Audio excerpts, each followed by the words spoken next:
Folks, welcome back to the farm. I'm in the barn here this evening, unloading hay off the trailer, stacking it up in the corner all neat and nice and tidy and everything like that.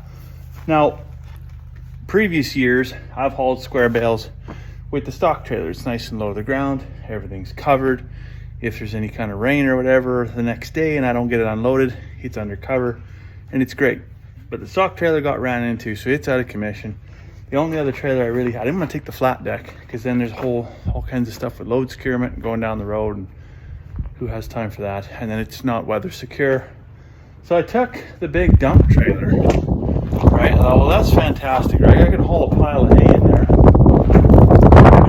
The deck on it is a lot higher. Like it's above my knee height. So to get in and out of there, to get all these bales, is not that easy. But it's a dump trailer.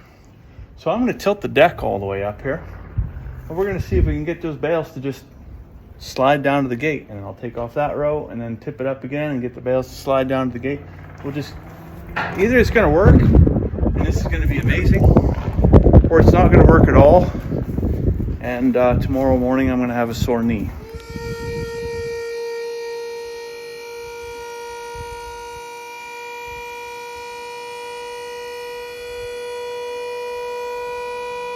I got about halfway up and I realized that the rafters of the barn are up there, so I can only go so high here before I run out of room.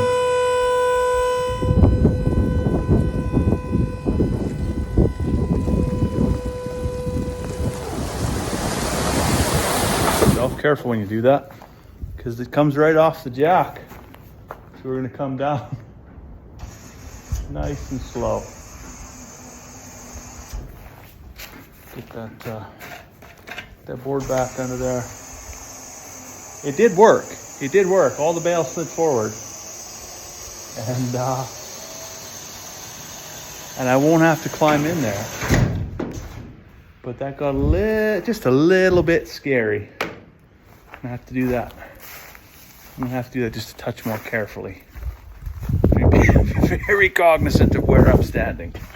There's four bales come out. The whole top row come out. So it's kind of a win, really. It was much better the second time around. I was ready for it. I was sat on the hitch. I went much slower, and it just slid gently down to the end. And I think as I get less and less bales, there's going to be less and less weight on that back end. It's probably going to be harder to get it to slide, but it will probably have a significantly less chance of doing a wheelie with the trailer. Whew. Well, there you go. There's 50 bales unloaded out of the dump trailer. I don't think I broke a sweat. I think, like a sweat appeared, but I don't think I broke a sweat. Really, it's super simple, minimal physical labor. If you're to do this, I would highly recommend having a 3/4 ton truck tied to the front so that when it does tip up, it's attached to something. But yeah, it actually worked well. So now I'm going to go get the truck, tie on this trailer, because tomorrow I got to haul some gravel down to the cabin, start building a pad for the grain bin cabin that we're going to build, or that we're going to try to build. We'll see if that works at all, but it'll be a fun little project. If it doesn't work, well, I don't know what we'll do with it. Put lawnmowers and stuff in it, I guess.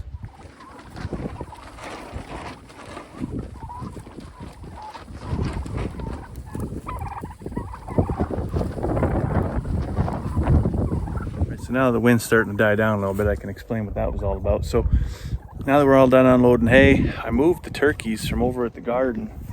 Moved the whole turkey tractor, the water wagon, the birds, the feeders, everybody over to this.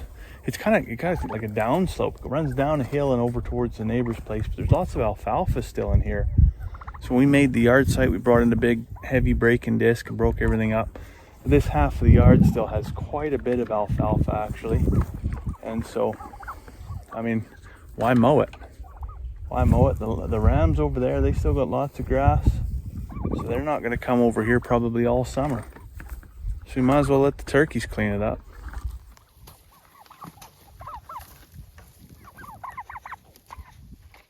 Anyways, one of these days I'm going to have to grab one of them birds, run it in the house and go step on the bathroom scale and just see how big they are. I think they got to be getting they got to be getting close.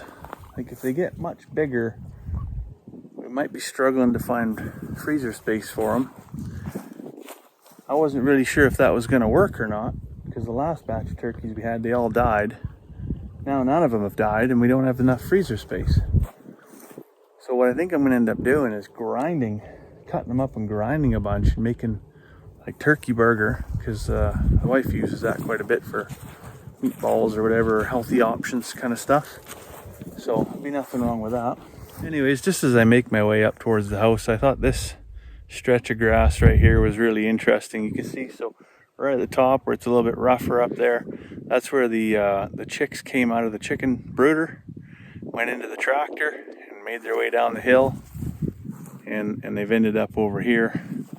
So you can see just how much soil improvement that does, how much fertilizer they throw into the soil, and how much it improves the grass. So that's why we do what we do. Well, for that and other reasons, of course. I mean, it helps the soil. Soil conservation's probably the number one reason we got the chickens.